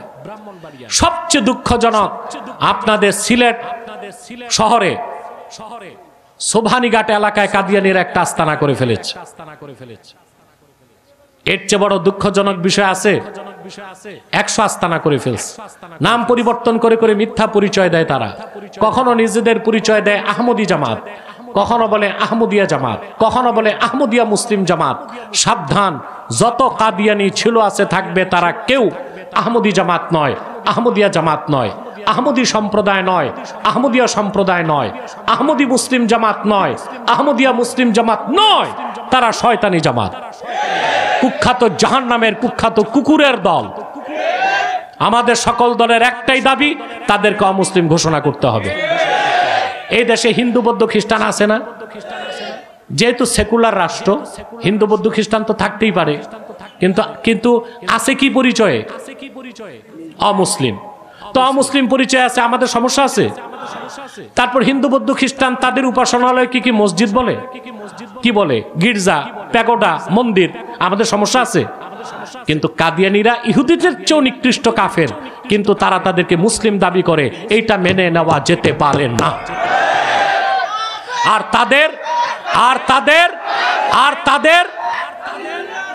আর তাদের উপাসনালয়কে মসজিদ বলা যাবে না, কারণ এটা হচ্ছে মুসলমানদের অনুভূতিতে আঘাত, মুসলমানদের সাথে প্রতারণা, মুসলমানদের অধিকারের বিরুদ্ধে কাজ করা, মানুষকে ধোঁকা দিয়ে কাফের বানানো। তো সেকুলার রাষ্ট্রের কাজ শুধুমাত্র অমুসলিমদের স্বার্থ রক্ষা করা। আর যে 14 কোটি মুসলমানের রক্ত পানি করা ঘামের পয়সায় মন্ত্রী, এমপি, প্রধান উপদেষ্টার গাড়ির পেট্রোল জলে বেতন হয়, সেই মুসলমানের অধিকার রক্ষা করা হবে না। এইরকম সেকুলার বাংলাদেশ চাই না। আমাদের সকল দলের একটাই দাবি, অনতিবিলম্বে স্বাধীন বাংলায় শয়তান কাদিয়ানীদেরকে রাষ্ট্রীয়ভাবে অমুসলিম ঘোষণা করতেই হবে, করতেই হবে, করতেই হবে। এই দাবি আদায় যদি জানো মাল দেবার ডাক আসে, কারা কারা প্রস্তুত আছেন হাত তুলে দেখান। তাদেরকে অর্থনৈতিক সহযোগিতা করবেন না, করেন? কথা বলে না। আপনারা বলতে পারেন অমুসলিমদের পণ্যই তো বেশি, চাইনিজ পণ্য, ইন্ডিয়ান পণ্য, আমেরিকান পণ্য সব বাদ দিলে চলবো কেমন করে? অন্যান্য অমুসলিমরা ব্যবসা করে ব্যবসার জন্য, কিন্তু কাদিয়ানিরা ব্যবসা করে যে টাকা লাভ করে সেটা খরচ করে ইসলাম ও মুসলমানের বিপক্ষে। অতএব তাদের পণ্য ধরা কিনা বেচা আপনাদের উচিত হবে। প্রাণ, সিজান, আরএফএল, প্রথম আলো নামের প্রথম অন্ধকার পত্রিকা, ডেইলি স্টার, ভিশন, এগুলো তাদের নৈতিক দায়িত্ব হিসেবে এগুলো ধরবেন না, কিনবেন না, বেচবেন না। মনে থাকবে তো ইনশাল্লাহ। আরেকটা মুসলিম সম্প্রদায় আমাদের যুবকদেরকে ধ্বংস করে দিচ্ছে, এটার নাম হিজবুত তাওহীদ। এটাও একেবারে ইসরায়েল কর্তৃক পরিচালিত। তারা যুবকদেরকে ধ্বংস করতেছে হানি ট্র্যাপের মাধ্যমে। তারা প্রচার করে পর্দা বলে কিছু নাই, বোরকা হচ্ছে বাক্স, ছেলে মেয়ে একসাথে চলাফেরা করবে, ফ্রি মিক্সিং, লিভ টুগেদার। তারা বলে যুবক যুবতী রাজি থাকলে বিয়ে ছাড়াও ফিজিক্যাল রিলেশন হতে পারে। তারা বলে নামাজ হচ্ছে ট্রেনিং, ওযু থাকলেও হবে, ওযু ছাড়াও হবে। ওরা বলে দজ্জাল বলতে কিছু নাই, আমেরিকায় দজ্জাল। ওরা ইসলামের পরিভাষা বদলাতে চায়। ইসলাম বলে না, বলে ইসলাম। ইমাম বলে না, বলে এমাম। তারপরে নামাজ বলে না, বলে নমাজ। এদের ব্যাপারে সাবধান থাকতে হবে। কথা বুঝতে পারছেন? আমাদের সভ্যতাটাকে যদি ধরে রাখা না যায় তাহলে মনে রাখবেন আপনাদের অস্তিত্ব শেষ, বাংলাদেশের স্বাধীনতাও শেষ। বাংলাদেশের স্বাধীনতার মূল চেতনা ইসলাম এবং মুসলমান। যারা ৭১-এর চেতনা বিক্রি করে দেখছেন তাদের পরিণতি কি হয়েছে। এই চেতনা বিক্রি করে বাংলাদেশে চলবে না। এদেশের মানুষ বুঝে গেছে বাংলাদেশের স্বাধীনতার মূল চেতনা ইসলাম ও মুসলমান। ইসলাম ও মুসলমানকে বাদ দিয়া বাংলাদেশের অস্তিত্ব টিকে থাকতে পারে না। পারে? দেশ ভাগ হয়েছে টু নেশন থিওরি, দ্বিজাতি তত্ত্বের ভিত্তিতে। ৪৭-এ যদি বাংলাদেশে মুসলমানের সংখ্যা বেশি না হতো তা কি পাকিস্তানের অংশ হতো? যদি এটা ৪৭-এ পাকিস্তানের অংশ না হতো ৭১-এ কি বাংলাদেশ স্বাধীন হতো? ত্রিপুরা, আসামের মতো জীবনও স্বাধীন হতো না। তাহলে মুসলমান সংখ্যা বেশি বলেই তো দেশ স্বাধীন হয়েছে। তাহলে মুসলমানকে বাদ দিয়ে আবার কিসের স্বাধীনতা? কথা বুঝতে পারলাম? আরেকটু মুসলিম সম্প্রদায় আমাদের স্বাধীনতায় হাত দিছে। এটা হচ্ছে খ্রিস্টানদের একটি গুপ্ত দল, ঈসাই জামাত। এরা মানুষকে খ্রিস্টান বানায়, বলে তুমি মুসলমান, তবে তুমি ঈসার উম্মত মুসলমান। নাউজুবিল্লাহ। ঈসার উম্মত মুসলমান না খ্রিস্টান? খ্রিস্টান। এরা চাচ্ছে এই দেশে খ্রিস্টানদের সংখ্যা বৃদ্ধি করবে। তারপর একটা মাস্টার প্ল্যান হচ্ছে বাংলাদেশের পার্বত্য চট্টগ্রাম, ভারতের মিজোরাম আর মায়ানমারের আরাকান, এই ৩টা টেরিটরি নিয়ে একটা খ্রিস্টান রাষ্ট্র বানাবে। অতএব এখন যদি আপনারা এক না হন, রাজনৈতিক দলগুলো যদি ঐক্যবদ্ধ না হন, তাহলে দেশের স্বাধীনতা হুমকির মুখে। এই খ্রিস্টানদের ফিতনা আমাদেরকে ২ হাতে নির্মূল করতে হবে। এক থাকবেন? আপনাদের প্রিয় সংগঠন তাহরিকে খাতমে নবুয়ত বাংলাদেশ অরাজনৈতিকভাবে আপনাদের নেতৃত্ব দিয়ে যাচ্ছে। সকল দাবি দাওয়া আদায়ের আগ পর্যন্ত নেতৃত্ব দিয়ে যাবে ইনশাআল্লাহ। আল্লাহ আমাদেরকে কবুল করুন, আল্লাহ আমাদেরকে মঞ্জুর করুন। আমি সবার জন্য দোয়া করব। দেশনেত্রী বেগম খালেদা জিয়ার জন্য না বললেও দোয়া করতাম, ইতিমধ্যে করে ফেলছি। কারণ এই মুহূর্তে বাংলাদেশের রাজনৈতিক সংকটে খালেদা জিয়াকে দরকার আছে।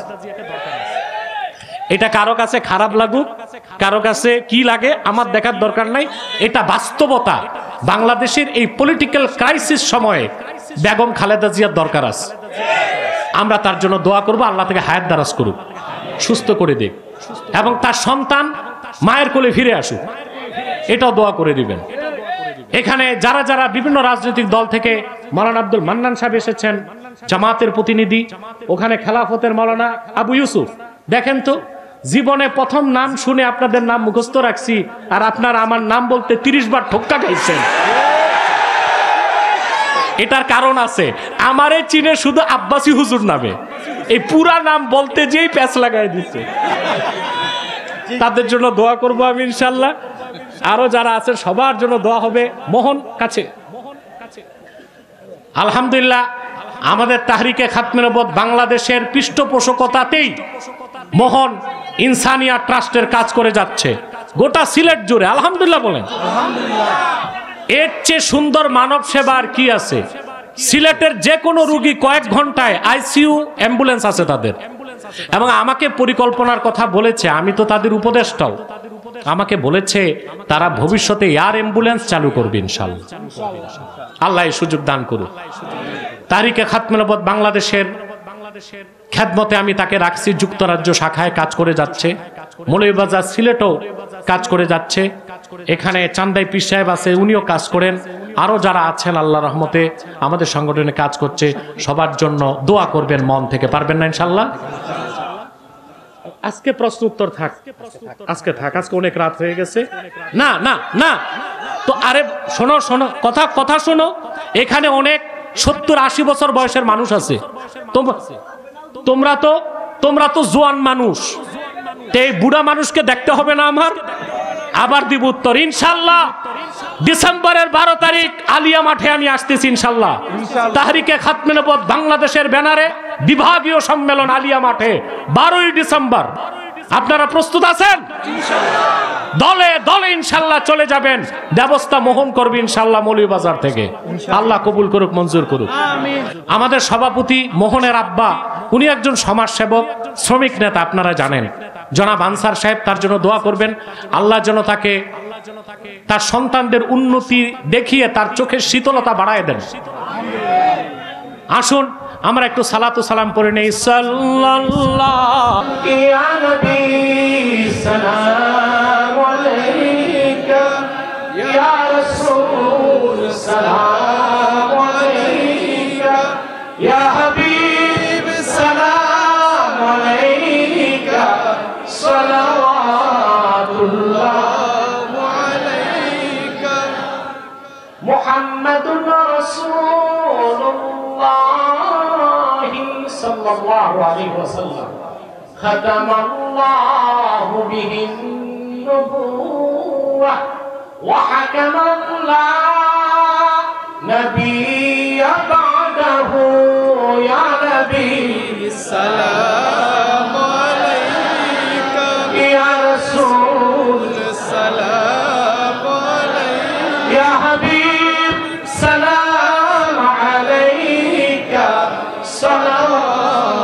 ربنا ظلمنا أنفسنا وإن لم تغفر لنا وترحمنا لنكونن من الخاسرين। আল্লাহ তাআলা তাহরিকে খাতমে নবুয়ত বাংলাদেশ মৌলভীবাজার জেলা শাখা এবং ঐতিহ্যবাহী ইনসানিয়াত ট্রাস্টের উদ্যোগে আয়োজিত আজকের বিশাল তাফসীরুল কোরআন মাহফিলে তোমার হাজার হাজার নেককার বান্দা, পর্দার আড়ালের মা বোন নিয়ে হাত তুলেছি। আল্লাহ, এতগুলো মানুষের মধ্যে যার দুটো হাত তোমার ভালো লাগে আল্লাহ, তার দুটো হাতের বিনিময়ে জিন্দেগীর গুনাহগুলো মাফ করে দাও। হৃদয়ের গভীর থেকে দোয়া করি আল্লাহ, তোমার আখিরি নবী নূর নবীজি আমার মুহাম্মদ মুস্তাফা সাল্লাল্লাহু আলাইহি ওয়াসাল্লাম আজ থেকে প্রায় ১৫০০ বছর আগে দুনিয়ার থেকে বিদায় নিয়েছেন। হায়াতুন নবী হিসেবে জান্নাতুল ফেরদাউস রওজা মুবারকে বিশ্রাম নিয়েছেন। আল্লাহ, জীবনে একবার তোমার আখিরি নবী নূর নবীজি আমার মুহাম্মদ মুস্তাফা সাল্লাল্লাহু আলাইহি ওয়াসাল্লামের জান্নাতুল ফেরদাউস রওজা মুবারকে উপস্থিত হয়ে গো আল্লাহ, তোমার হাবিবের নূরের কদমে দরুদ ও সালামের হাদিয়া দেবার আগে আল্লাহ তুমি ডাক দিও না। রব্বুল আলামিন, একবার বা একাধিকবার যারা সোনার মদিনায় নূরের মদিনায় যেতে পেরেছি আল্লাহ, জীবনে বারবার তোমার আখিরি নবী নূর নবীজি আমার মুহাম্মদ মুস্তাফা সাল্লাল্লাহু আলাইহি ওয়াসাল্লামের নূরের শহর মদিনাতুল মুনাওয়ারা জিয়ারতের জন্য তাদের কপালটা আল্লাহ তুমি খুলে দাও। হৃদয়ের গভীর থেকে দোয়া করি আল্লাহ, তোমার আখিরি নবী নূর নবীজি আমার মুহাম্মদ মুস্তাফা সাল্লাল্লাহু আলাইহি ওয়াসাল্লামের নূরের চেহারা মুবারক স্বপ্ন একবার দেখে গো আল্লাহ, জান্নাত ওয়াজিব হবার আগে তুমি ডাক দিও না। আল্লাহ তাআলা, একবার বা একাধিকবার যারা তোমার আখিরি নবী নূর নবীজি আমার মুহাম্মদ মুস্তাফা সাল্লাল্লাহু আলাইহি ওয়াসাল্লামের নূরের চেহারা মুবারক স্বপ্নে দেখার সৌভাগ্য লাভ করেছে, জীবনে বারবার দেখার জন্য আল্লাহ তাদের কপালটা তুমি জান্নাতি কপাল বানায় দাও। আল্লাহ, আমাদের অনেকের বাবা নাই, অনেকের মা নাই, অনেকের বাবা মা একজন নাই। যত মানুষের বাবা মা দুনিয়া থেকে বিদায় নিয়ে অন্ধকার কবরে চলে গেছে আল্লাহ, সকল মুসলমান বাবা মার কবরকে আল্লাহ তুমি জান্নাতের বাগান বানায় দাও। রব্বুল আলামিন, তাহরিকে খাতমে নবুয়ত বাংলাদেশ মৌলভীবাজার শাখার নেতৃবৃন্দ কর্মীরা যে মেহনত করেছে, বিশেষ করে ইনসানিয়াত ট্রাস্টের মোহন সহ যারা এই মহতি উদ্যোগে সক্রিয়ভাবে ঝাঁপিয়ে পড়েছে, এলাকাবাসী যারা সমর্থন দিয়েছে, যে যেভাবে সমর্থন দিয়েছে সকলের ধনমনকে কবুল করে আল্লাহ এই মাহফিলটা আমাদের নাজাতের জরিয়া বানায় দাও। আল্লাহ তাআলা রব্বুল আলামিন অভাবীর অভাব দূর করে দাও, অসুস্থকে সুস্থ করে দাও, অশান্ত হৃদয়কে শান্ত করে দাও। আল্লাহ তোমার কোরআনকে সামনে নিয়ে হাত তুলেছি, আমি সহ যত পাপী এখানে হাত তুলেছে, জিন্দেগীর গুনাহগুলো মাফ করে দাও আল্লাহ। আমাদের প্রত্যেককে তোমার অলির কাতারে জায়গা করে দাও রব্বুল আলামিন। পর্দার আড়ালে আমার মা বোন যারা হাত তুলে বসে আছেন, আল্লাহ তাদের প্রত্যেককে সুখের সংসার দান করো, ঘরে বাহিরে শান্তি দাও, সন্তানগুলোরে তাদের বাধ্য করে দাও। যত কুমারী বোন হাত তুলেছে, বিয়ে হয় না, বয়স বেড়ে গেছে, তাদের প্রত্যেককে এক একজন ইমানদার, চরিত্রবান, সক্ষম যুবকের দ্বারস্থ করে দাও আল্লাহ তাআলা। মৌলভীবাজারের আমার কলিজার টুকরা যুবকগুলোরে তোমার হাতে তুলে দিলাম আল্লাহ। প্রত্যেক যুবককে খাঁটি ইমানদার বানায় দাও, সহি আকীদার ধারক বানায় দাও, আহলুস সুন্নাল জামাতের অনুসারী বানায় দাও, তাহরিকে খাতমে নবুয়ত বাংলাদেশের সৈনিক বানায় দাও, নামাজি বানায় দাও। যে যুবকটা বেকার তারে কর্ম দাও, যার ব্যবসা আছে ব্যবসায় বারাকা দাও, আর যে যুবকটা বিদেশ যেতে চায় তার স্বপ্নটা পূরণ করে দাও। ভাইরা আমার, একটি মিনিট সময় ছেড়ে দিলাম, চক্ষুটা বন্ধ করুন, দিলটা নরম করুন, মাথাটা নত করুন। আল্লাহর আখিরি নবী নূর নবীজি আমার মুহাম্মদ মুস্তাফা সাল্লাল্লাহু আলাইহি ওয়াসাল্লামের ওসিলা ধরে আল্লাহর কাছে চান, যা চাইবেন তাই পাবেন।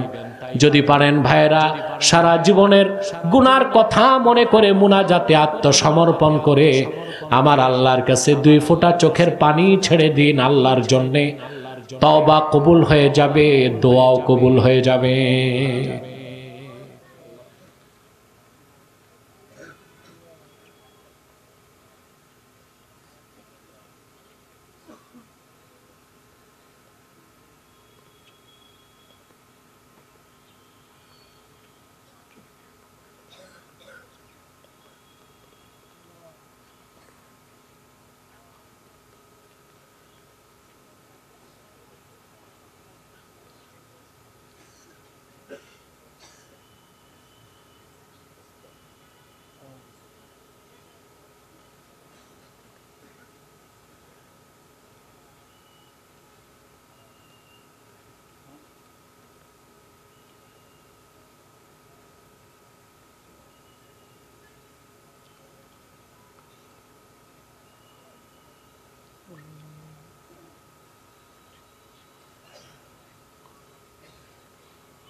বাবা মায়ের জন্য দোয়া করেন, নেক মাকসাদগুলো বলেন আল্লাহর কাছে।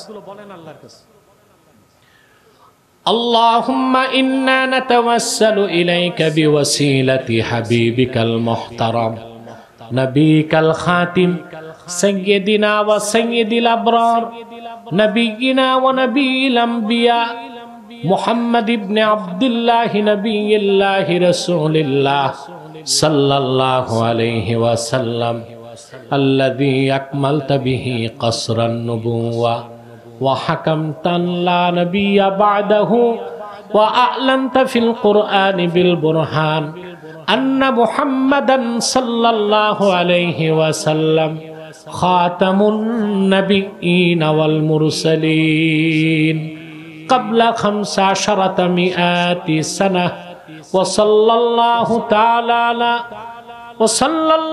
تعالى على خير خلقه نبينا محمد نور الله وعلى آله وصحبه أجمعين برحمتك يا أرحم الراحمين.